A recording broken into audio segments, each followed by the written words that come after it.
Which one do you think's the hardest? Short ones. Longest. Long ones? Because when you narrow it down like that, it tends to whip like a skip rope. It tends to bend, you know. And so one of the things you can do to minimize the bending is to reduce the pressure of the tailstock. And the easiest way I found to do that is not to turn the piece between centers. Because when you turn between centers, you gotta force the spur drive, live center, or excuse me, the spur drive, you gotta force it into the wood hard, and then the live center's on the other end. So you're exerting quite a bit of force to drive the work. So what I did is I turned a little stubby tenon on a piece of scrap wood in the chuck. I'll take it out so you can see it. And I turned it deliberately Sorry, we were chatting. to make it look like the same size as the candle hole. So this little stubby piece of wood here is exactly the same Okay, I have the camera going, so I as could this bit. Sorry. not block it. I appreciate It's the same as this Yep, bit sorry, that I didn't drilled the realize. candle hole with on the drill press. And when I drilled these, I just stood them up and brought the drill press down nice and slow. And I didn't have anything holding this, and it didn't want to spin in my hands. I just went nice and slow. So I drilled it that way, and then I put in a large Forstner bit and I drilled it that way. So you can make something that, like a corner piece of wood, to clamp this to if you're worried about the thing spinning when you're drilling it. And the first few of them I drilled on the lathe. I used this to drive the work, and I had a Forstner bit and I drilled the hole in there. It wasn't fast, it was slow, and pain in the neck, quite frankly. So Well, it's pretty hard to drive maple membrane, So that's what I did. So this is my way of not having to crank this real tight, because it's a friction drive set up here.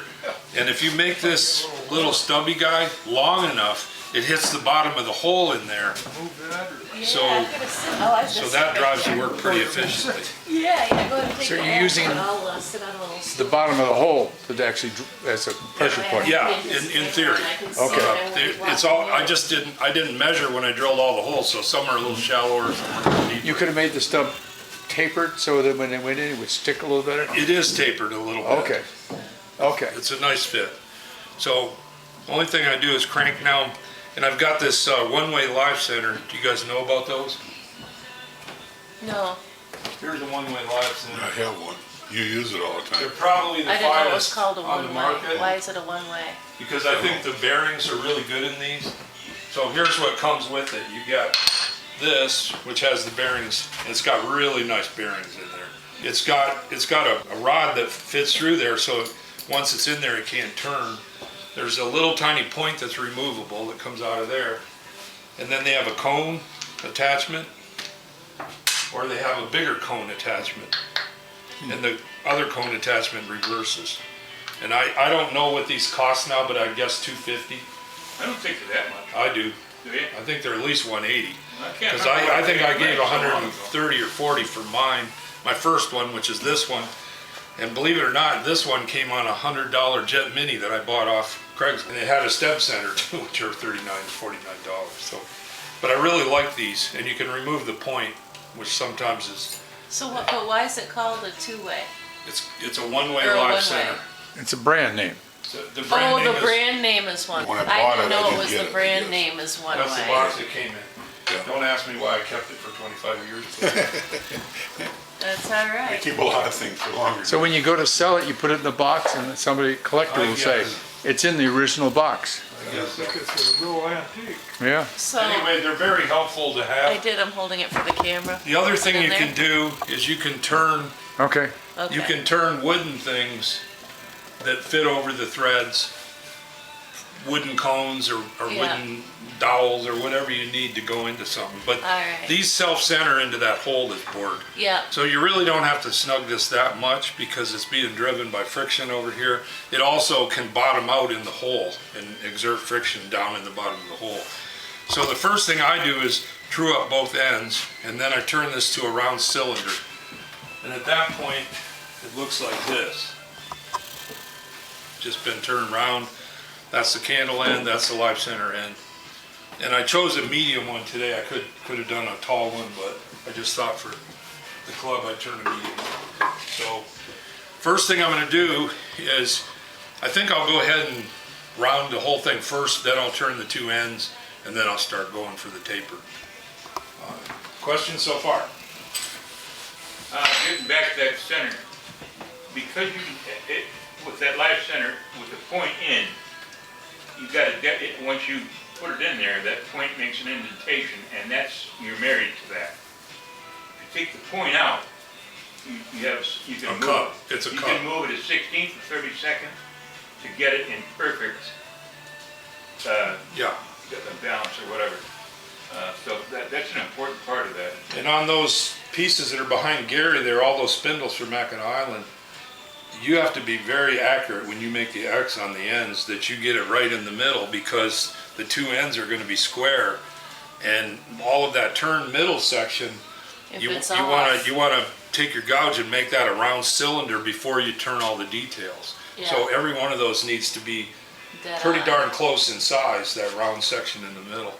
So if you don't get your X marks on the ends in the middle, you're off a little bit, it's gonna affect the Yeah, you're turns. screwed. So you can use any number of tools to get round. This is a rough and gouge, one of the Chinese $39 jobs. It seems to work.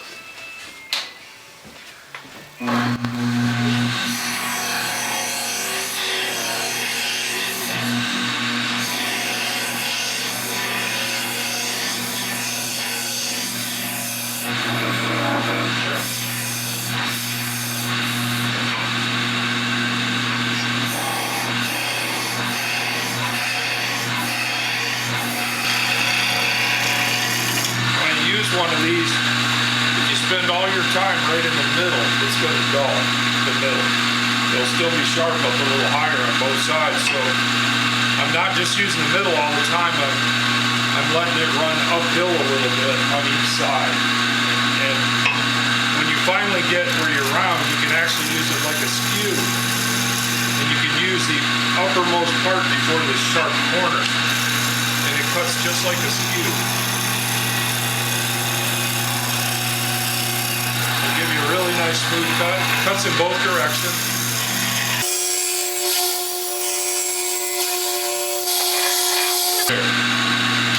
I'm just eyeballing it, it's the same diameter all the way across. Doesn't have to be, but I know I'm round at that point. And on my tool rest, I've made two marks with a marker. And they're mathematically 1/3 and 2/3. So if I measure the whole length and I divide it by 3, then I know what 1/3 is, or by 2. So right here is my mark. That's going to be my smallest diameter, is right there. And this end is the top of the piece. So this is my 2/3 and this is my 1/3. And I marked it right on my tool rest. So if I was to go in that box and turn all my medium-sized ones, those marks on the rest would be right for all of them, because they're all the same length. So if you measure the thing, that's from there to there's 2/3, from there to there's 1/3. No matter which size height piece you're doing. So now I'm going to turn on top. It's got a slight decrease to the hole, and that is so as the wax drips down, instead of running down the side of it, it might contain some of it. So you can use any number of tools for that, but I like a parting tool, and I also like a detail spindle gouge. Either one will work just fine. So if I do this end first, I'm just going to set the parting tool here and push straight in. I'm not going to have it pushed straight in like this. It's going to be angled toward that end just a little bit to make that cup. So I'm trying not to remove much material.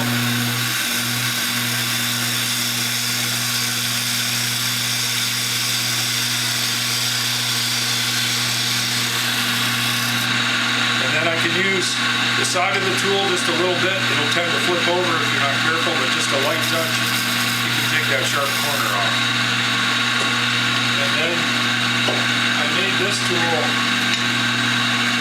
out of a power hacksaw blade. It's real stiff, good steel. And I just epoxied a couple of rosewood handles on.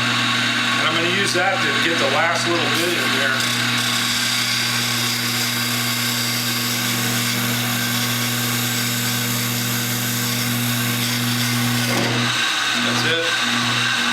So that little piece blew off. Now if I tighten this, it'll push it in a little more and it'll still drive the work, okay? And then I can move down and use this same tool on the other end. It looks like it's running really, really true, so I'm not gonna have to do much with it. But again, if I go inward a little bit, then it'll set. The rim will be the lowest part, and the center will be a little higher up. So, in this one, I don't want to go in so far that I hit the aluminum of the live center. So I just stop, and later on, when I plug it, I sand that off or I turn it off. And remember, when you plug it with the bait in there, the plug's going to stick out a little ways. So it's pretty easy for you to get down here. And then just a little sanding thing on the drill. Finish it off. So now both ends are true. I know where my lowest point is. So I'm going to go back here and move the rest so that my marks on the tool rest line up with this and this was on that end. I have 2 purple marks on my tool rest here. So I know where, once I start turning, I'm going to lose this line that I just put on. So it's important I know where that is. So I'm going to stop for a minute here. Draw for just a minute. So everybody remembers about spindle turning, right? About grain. And the fact that you have to go in on both sides. You have to go downhill, right? Yep. With respect to the grain. So if this is your piece between centers, your grain is all running this way. To get a depression right in here at the 1/3, 2/3 mark, I'm going to cut downhill in both directions. Like that. And then I'm just going to back up a little more for the second cut. Cut downhill. And I'm going to keep doing that. Now this one gets an inward curve. This one gets an outward curve. Okay? But you cut from large diameter to small diameter with all the cuts you do. That's the only point I wanted to make by drawing. That you're cutting downhill with respect to the grain, okay? And it's not as much of a problem on curly wood because the grain's going all over every which way anyway. But the grain of the piece is technically this way, and everything else you're seeing here is curl. So, doesn't cut quite as cleanly as straight grain wood with no curl, but I'm going to just start close to that mark, push in until I'm at the mark, come back the other way, push in again, and just keep backing up a little more each time.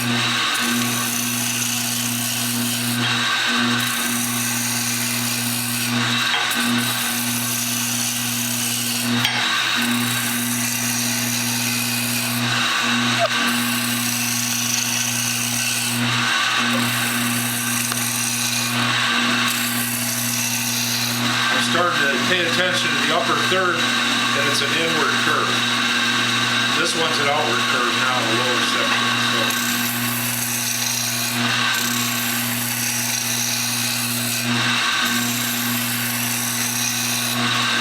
If I was the middle is 12 o'clock, I'm probably cutting at 1 o'clock as I'm coming this way. And then over here I'm cutting at about 1 o'clock. I'm cutting that way. Right in the middle of the tool, I'm up a little bit so that it's at an angle to the fibers so I get a cleaner cut. If I cut with the middle, I'm kind of scraping or peeling. Even if I rub the bevel, I'm peeling. So if I make the cut come up a little bit on each side, it's more of a shear.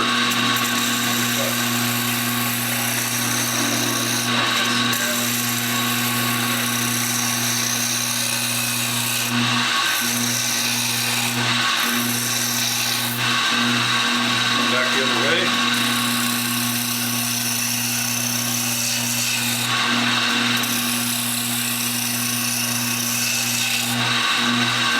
Here's. Did you just use a bowl gouge for that? Yeah, you can, or you can use a skew. The skew doesn't like curly a whole lot, but you can do it. But now the big thing about these, and if you really look closely at them, this one is the largest diameter here, and it pretty much loses diameter the whole way up to the small point. This one is the largest diameter here, and it loses coming to the small point. If you look at this little guy, it goes to full-size diameter right about there, which is probably a mistake. I probably should have shaved a little more off right in there to go from small diameter to large diameter without this being the same as the bottom. Notice on this one, it's the biggest here, but it slowly loses size as it comes up, and it's a continuous loss of size. So is this one. It does pretty good at losing its size, but the little guy, It's got hips. he should have had a little bit more taken off in here, I feel. It's subtle. I was just gonna say, if you didn't point it out to anybody who wasn't really studying them or wanting to do them, they wouldn't notice it, but I see what you mean, it has a little bit of If hips. you really stand back and look at what you've done, you'll notice. I think this little one is better because it goes from large diameter continuously gets smaller as opposed to this one. Yeah, It's very subtle. it's very subtle, but I do see what you're saying. But the more you do these, the more you're going to notice subtleties like that and play around with that a little bit. So right here is supposed to be my smallest part, so I'm just going to continue shaving. I just like this tool. It seems to work well. I have very large skews. They would work fine too.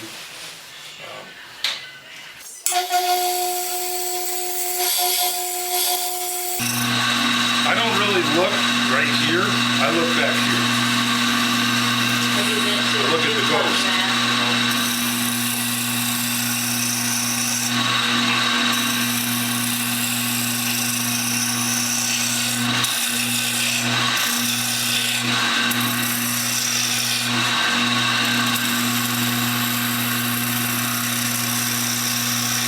How small can you go?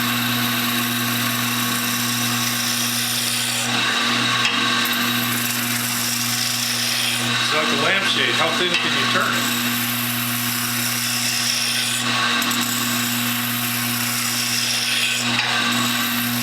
Just because you can doesn't mean you should. Well, these curly woods are probably a little weaker at the smallest point than a wood that's absolutely straight grain, like a nice piece of ash. Something like that, where you can clearly see all the fibers are nice and straight. You could probably whittle that one down really quite small right there, and it would still be strong.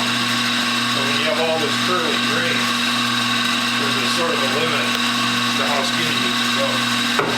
Well, and proportionately, I mean, you could almost make that too skinny to look like. Yeah, you could. So it's a question of when you stop, and you got to snap a few off to be. That's why I like putting the weights in after the fact, because then you're not losing. You know, if you happen to ruin one, so be it.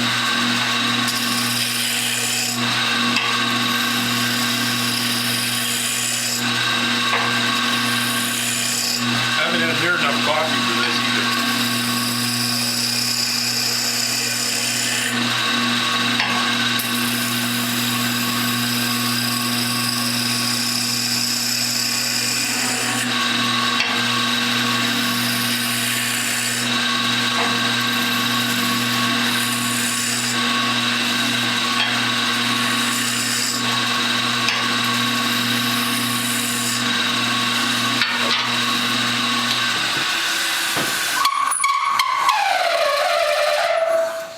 Should probably wait till it stops, huh? Yeah, maybe. Okay, here's where we're at so far. Pretty good. Not too bad. We got a nice flowing curve outward. That's our smallest point. And we got a decent curve inward. I think I'm a little heavy right in there. Should maybe come in a little sooner. But that would be acceptable. If I want to go skinnier, I can. And the surface is pretty good considering it's all curly. I don't have a lot of tear out anywhere. Yeah. And till you know how to put it into the spinning Right. wood, there's a way to do it and a way not to. 100 ways not to do it, but you know. Yeah, with that tool right there, if you get too far up on the flange on either side, Yeah. it can rip it out of your hand. Now there is a book. Crowley is the author, Keith Crowley. It's called Woodturning: A Foundation Course, and it's only a $19 book. I suggest everybody buys one. And there's 5 laws or rules of wood turning, and one is that the part of the tool that's doing the cutting has to be supported by the rest. So if I'm coming along here and I accidentally get way up here on the corner, that's not a supported edge. There's air underneath that, between that and the rest, and it's gonna flip the tool quickly like that, and you'll have a grab or catch when that corner digs in. Yeah. So you always wanna watch that you don't get up too high on there. And if you do wanna use that part, just roll the tool over a little more and move the handle that way, and you can use up higher on there, but it has to be supported. And that's, I have more catches from an unsupported edge than any other thing. I really do. All right, I'm gonna put a little more inward curve to this top section. I'm gonna slender that up just a little bit more. And then I'm gonna do a little bit of sanding and we'll call it good.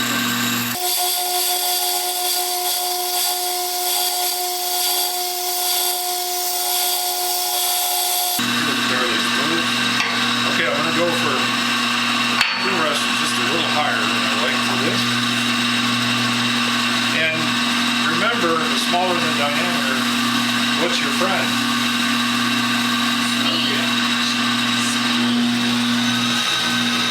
Make it come around a little quicker, okay? What can you do about that? When it starts vibrating like that?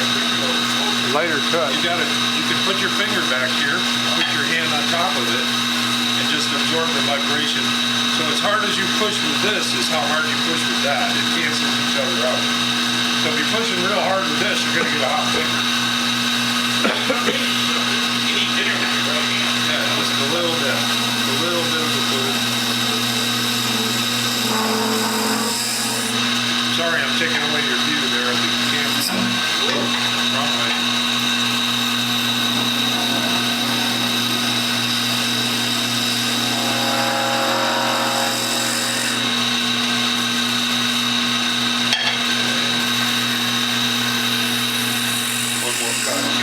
One more, it's always the one that gets you. That last cut. Now we're gonna set her down and take another look. This time I'll wait till it stops. Just that little. You know, the old time turners never shut it off. They put the new piece in with it running. That's what Rudy did, yeah. Rudy. Yeah. You go to pull that off there, sometimes it's stuck pretty good. Yeah. Now that it's fragile in the middle, you have to kind of just wiggle it off. Yeah. You don't want to really refund it. Or Well, I made myself a little piece of wood that I rounded and smoothed out, and that's what I put on the backside. Instead of my hand, I put the piece of wood. Not bad? Not too bad. Not bad. You had a little bump right there. Yep. You're good at finding those, I tell you that. Little bumps. Yeah. It's only, you only are good at it because you've made so many of them yourself. You take that little bump off. I agree, it is there.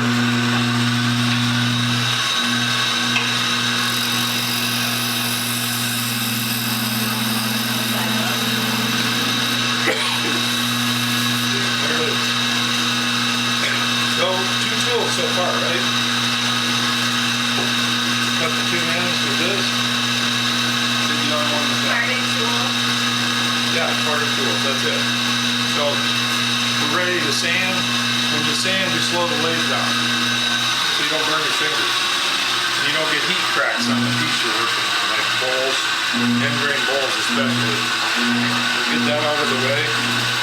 Turn this baby on.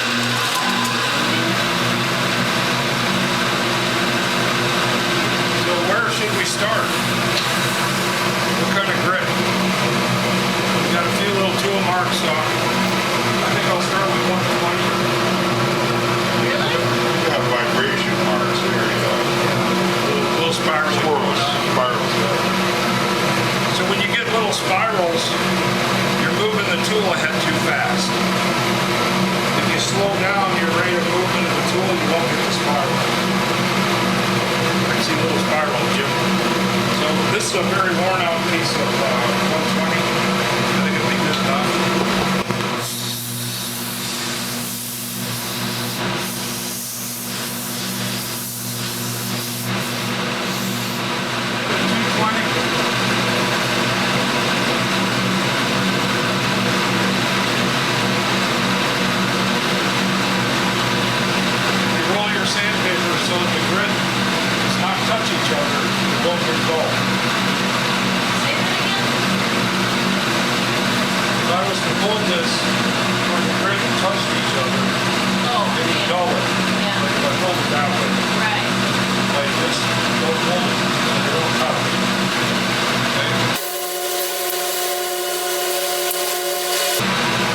should it take for sanding? Not long,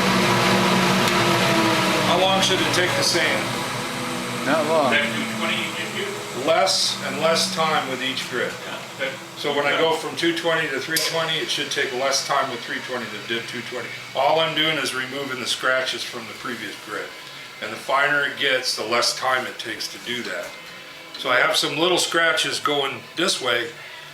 I shut the lathe off and do a little linear sanding to get rid of the radial scratches. Another thing, especially with early wood, or highly figured wood, you can take it now and spray water on it. Raise the grain a little. Raise the grain, let it dry, and then re-sand it. And that will take care of a lot of, grain splitting out or wood splitting out from the grain. Water can be the friend.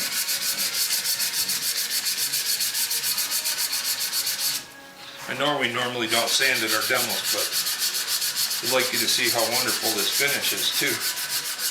This is friction polish I put on these, and it's a shellac-based finish, and you can top coat it with polyurethane or sprays of all kinds. It's pretty good undercoating for anything you want to put on it later. The French polish holds up pretty good. I use that on my pens. So I just made a new batch yesterday of French polish. This is my way I make it. I take a soy sauce bottle and I make 3 lines, equal amounts.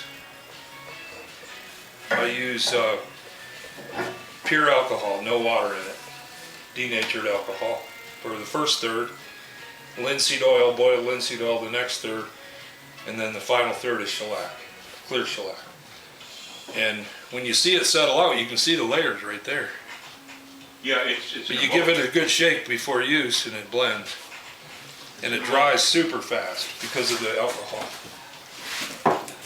And I like the soy sauce bottle because you can mark on it the thirds, and it has that nice little dropper top to put it on paper towel. So just want to make sure I got the radial scratches gone here. Looking it over really closely. And this wood it is hard maple, and it really, really finishes nicely.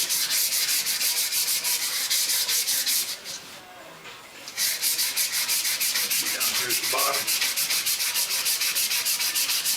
So you can keep going through all the grits and hope you get rid of those scratches that go round and round, but some of them may have been from the 120 in the beginning. So this might sound like a stupid question, but, do you buy linseed oil and boil it yourself, or No, does you it buy come it in a little boiled? can. You can buy a gallon can or a quart can at the Okay. hardware store. It's called boiled linseed oil. Okay, It's not really boiled. They add dryers to it to make it catalyzed. regular linseed oil will not polymerize. It just gets Oh, okay. gummy. Boiled linseed will polymerize. okay. And what was the last thing, the denatured alcohol, the linseed oil, and the, And shellac, clear and shellac. clear shellac? And you can buy that for about 12 bucks a quart. Cheap shellac, nothing special. Nothing special. Okay, we're gonna sand now to 320.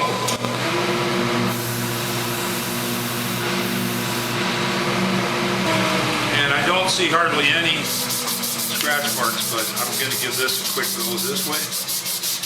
And then we're gonna use Kate's favorite abrasive material, some steel wool. You remembered that.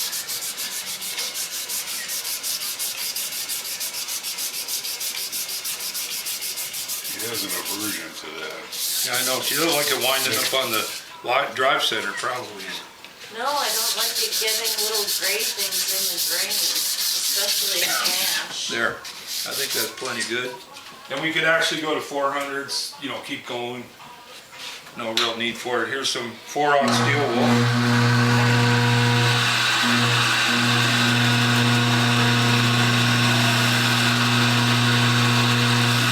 And what the steel wool does, if you rub a piece of steel on wood, it burnishes the wood. It just packs the fibers down. And same thing, if I was to pick a handful of shavings and hold it on here, I'd burnish the wood when the oils. So I'm just going to give this a horizontal rub.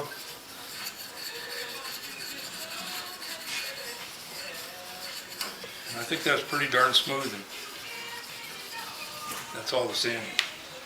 So now to apply the finish, I just use paper towel. Just one little square, shake it up good, and I apply the finish.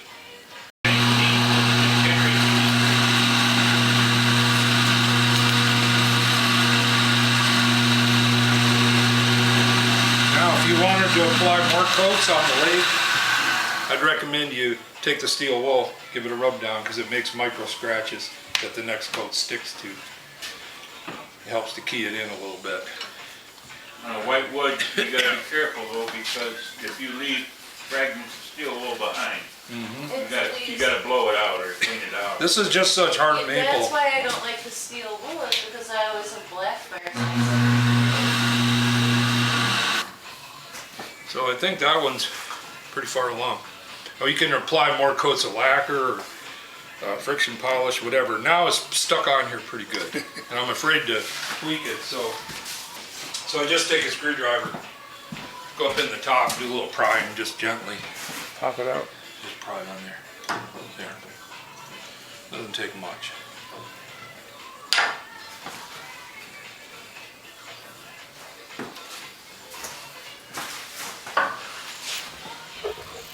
Good next. Now what you'll notice is on the top, when I was running that parting tool in there, I ran it in. I didn't want to ruin this thing by running it in too deep. So right up here on the very top, there's like broken fibers right there. I just take a coarse paper on my thumb, just go like that, and they snap right off. They break off nice. And I'm gonna probably use a drill with a little sanding pad on the top of that anyway. Do some sanding, but coarse piece of paper, rough it in the hole a little bit, and usually cleans up that rough edge. And what size is it that you're starting with, that your square blank was? I would say 2 2 1/4. 2 1/4. Looks like about 2 1/4.